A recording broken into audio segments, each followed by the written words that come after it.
You knew that I do not know the path to Allah subhanahu wa ta'ala. I do not know nothing. I am nothing. I repeat, I do not know nothing and I am nothing. Because of that state and because of that inner state and thought and mentality and mindset, that is why we were able to embark and we were able to benefit and we got the boost that was needed. Now ask yourself, is that when you do come, myself and yourself, when we come to the gatherings with Hazrat, is my inner mentality still the same? Or is it a case that I think, no, actually I am better now? Ana khair. Is it the same? No, I am better. I'm doing what? MashaAllah, I am doing my namaz, alhamdulillah. I'm doing my dhikr, alhamdulillah. I'm doing muraqabah, alhamdulillah. Reality is you should still think and believe that I am still the worst of the worst.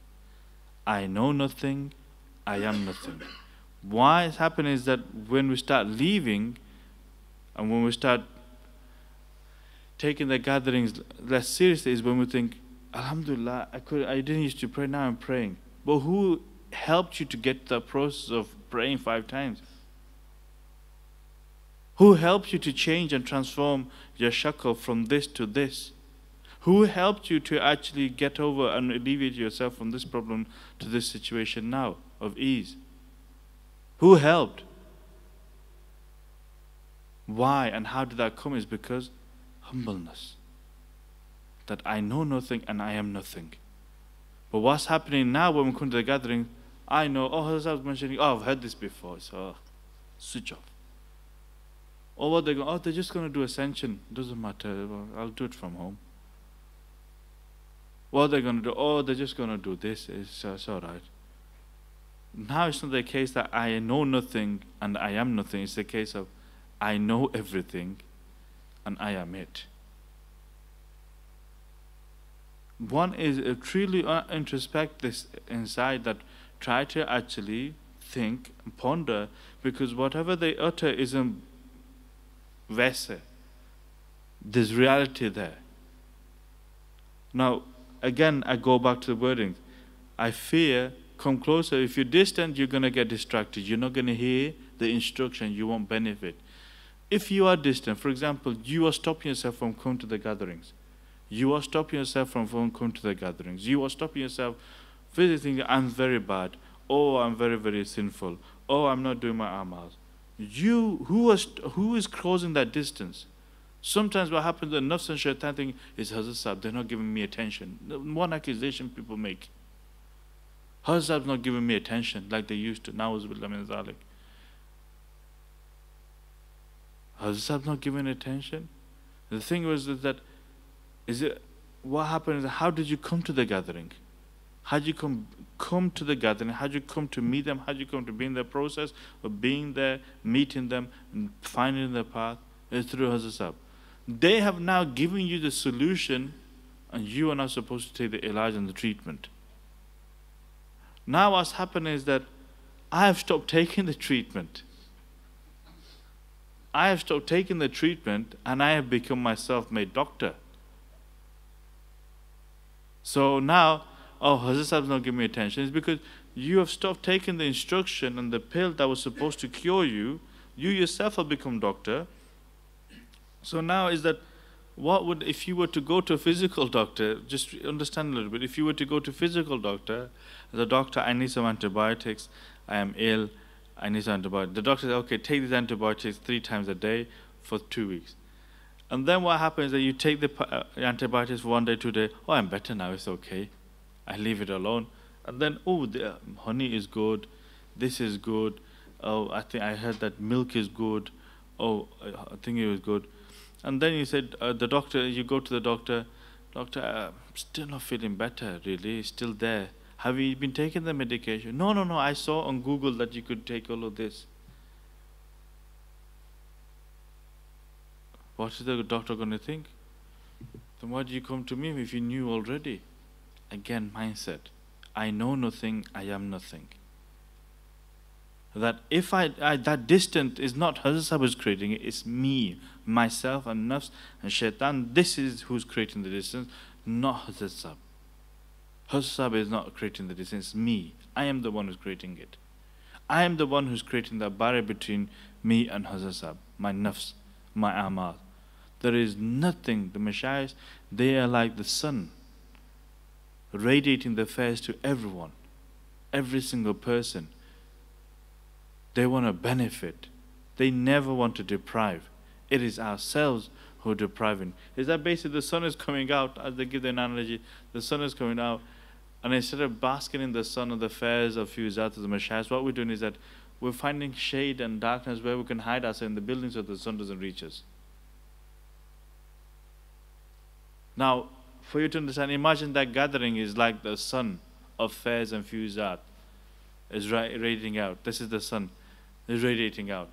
And what we're doing, we're not there to actually take and bask in the sun, the radiance of the sun. What we're doing, we're at home, and we're actually depriving ourselves, being in darkness. I repeat, this is for those brothers and sisters who are able and they are not. Able or not. So I repeat this word is that closeness to one's sheikh and one's guide will enable you to understand, excel spiritually into the path to Allah subhanahu wa ta'ala, and will quicken the process to your journey to Allah subhanahu wa ta'ala. Distancing from one's teacher will either hinder and obstruct or maybe build your downfall from the path to Allah subhanahu wa ta'ala. And how do we distance ourselves? One of the simple ways is that we start prescribing ourselves and we stop performing and following the instruction that was given by our own teacher, our spiritual guide. And then one classic sign is taking the guidance lightly and not attending it. Not attending it.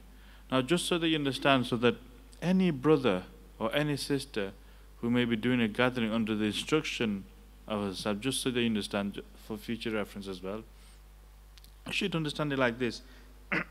They are nothing and they know nothing. I know nothing and I am nothing. What's happening is that we're all on the same man. I am nothing and I don't know anything. You are nothing and you don't know anything. We're both common, aren't we? Right, alhamdulillah. What's the commonality, Hazrat Sahib? You are the audience. I have been chosen to now relay something to you. Alhamdulillah. So if that's the case, is that you have a role, I have a role. If you do your role, you are now automatically going to get the fares. And if I do my role, I will get the fares. Finished. Now the thing is that what's happening is that, oh, that brother's doing, oh, I won't go today. I'm not going to benefit. That brother is nothing, he knows nothing. But where's the fares going to come from? Think about it. We have such yaqeen, we have full yaqeen, isn't it, that shaitan can influence people, isn't it? From far. He can manipulate people. He can cause havoc, etc. Khuda ka bande ture dimag istemal kare, that understand a little bit. If you are giving such targheeb to shaitan, what do you think the awliya and salihin are? What they can do? That they can't manipulate, that they can put in the heart of the brother or the heart of the sister and bless them and give you that through them, through these personalities, that person not bless these people? Can they not do that? They can. How can you understand this? How can you understand this? Simple. Classic. Sayyidina Umar radhiyallahu anhu goes to the Hajar Aswad. He looks at the Hajar Aswad. Says, oh Hajar Aswad, you're but a stone. Yes, you may think, for me, you are just but a stone. But because of the fact that I saw the Prophet ﷺ kissing you, this is the reason why I'm giving you ihtaram and I'm kissing you. Safa and Marwa. What is it? It's just two mountains. It's just where can the fares and blessing be in Safa and Marwa? Why it's blessed is because Hazrat Hajar anha, she ran from one place to another. And Allah loved that so much, blessed, because of the footsteps of one Salihah, or Waliya, footsteps. Now, these are signs. Anything that is touched, anything that is given, that becomes blessing. So, when the instruction is given, for example, this brother is going to be told, he's going to do let's say, for example, this brother I have selected to do a talk. Now, understand is that now my blessings and affairs is now, at that moment, if you come to the gathering, I should think that the affairs and blessings coming from my teacher through this person now. Now, this is what the thing is, this barakah and blessing is.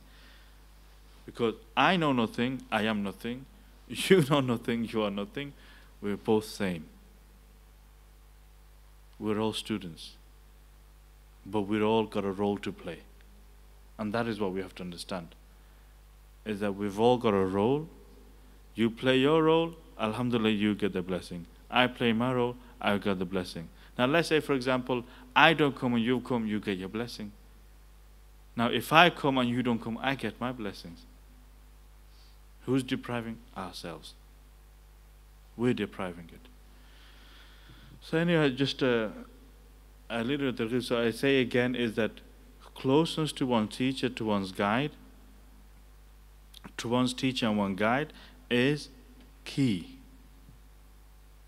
to benefiting, to understanding, to accelerating yourself towards the journey to Allah subhanahu wa ta'ala. Distancing yourself from one's teacher and one's guide is disastrous to misunderstanding, to falling, to leaving even the path towards Allah subhanahu wa ta'ala.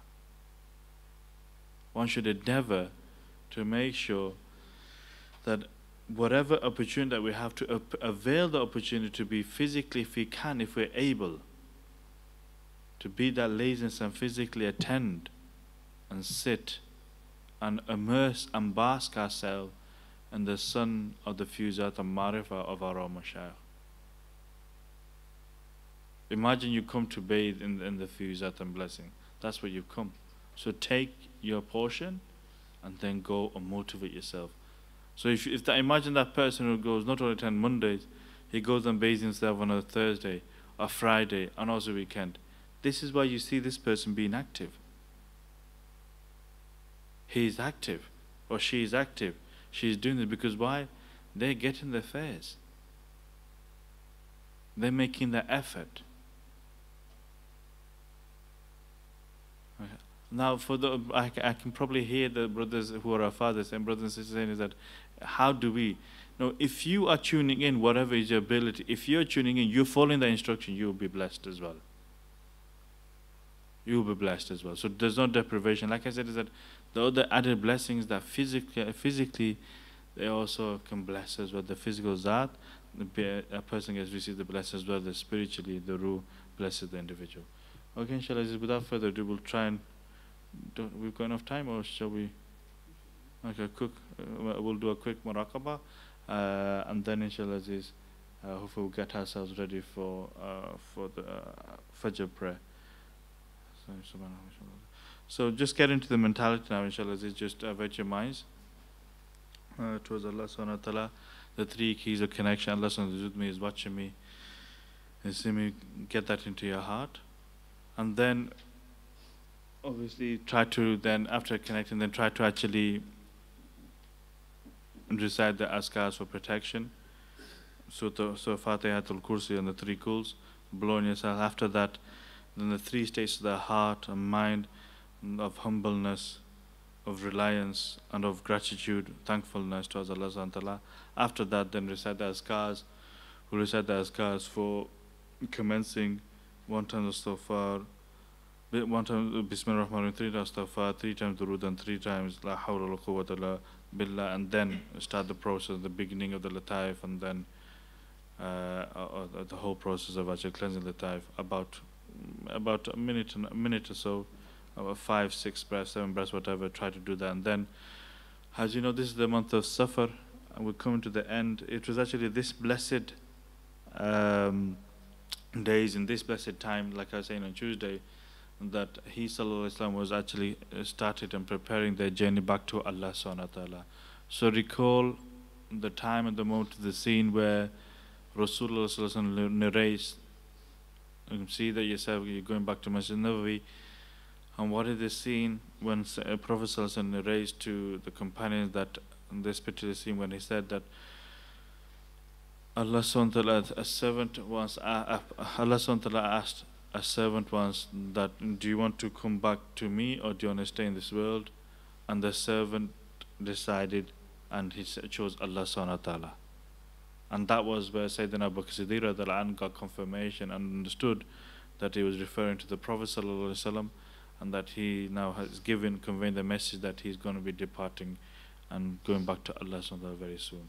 So try to go to that scene and try to actually visit that, inshallah, after meeting Hazrat Sahib, transferring to Hazrat Sahib, then to Mazar Sayyidina Abdul Jabbar Rahullah and to the Mashayikh, and then to that scene if you can. Bismillah.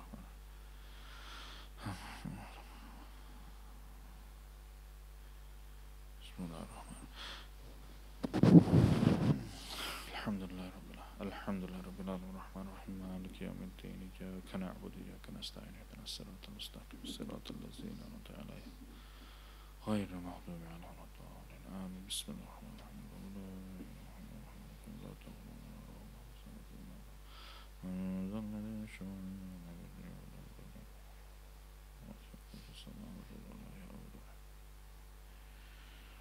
قل هو الله احد الله الصمد لم يلد ولم يولد ولم يكن له كفوا احد. قل اعوذ برب الناس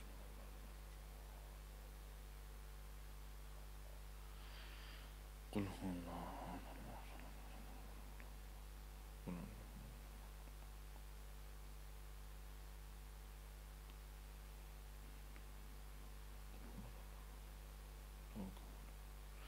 قل هو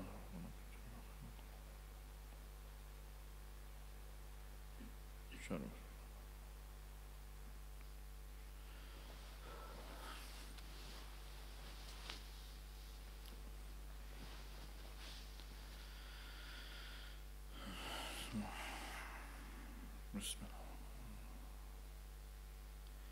بسم الله الرحمن الرحيم. استغفر الله استغفر الله استغفر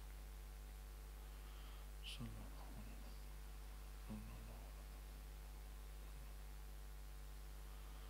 لا حول ولا قوة لا حول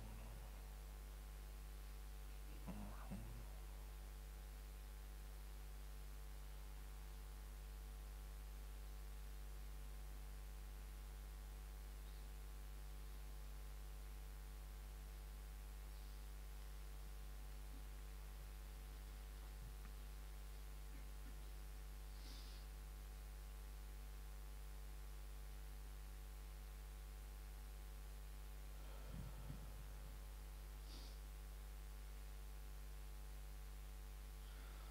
So once you recite everything, and then inshallah start to prepare and do the lataif, cleansing the lataif, the preparation, and then cleansing lataif, and then start your transfer and journey.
سبحانك اللهم وبحمدك أشهد أن لا إله إلا أنت أستغفرك وأتوب إليك. Inshallah, this, if you can slowly bring yourself back to the gathering here. As you slowly get yourself wherever you are, what point you are, whatever messages, whatever interactions you have, slowly get permission and bring yourself back. Then inshallah after Salah, after we do the Muslim Azkars, if then any brothers want to give any feedback or goes there, Dr. Shah Alam here, they can relate that, and inshallah this is, with their under their supervision, we can actually hear some feedbacks if you like. Jazakallah khairan, Subhanaka Allahumma bihamdik. Ashhadu an la ilaha illa anta astaghfiruka wa atubu ilayk. Somebody give azan for Fajr, and I shall get yourself ready for Fajr.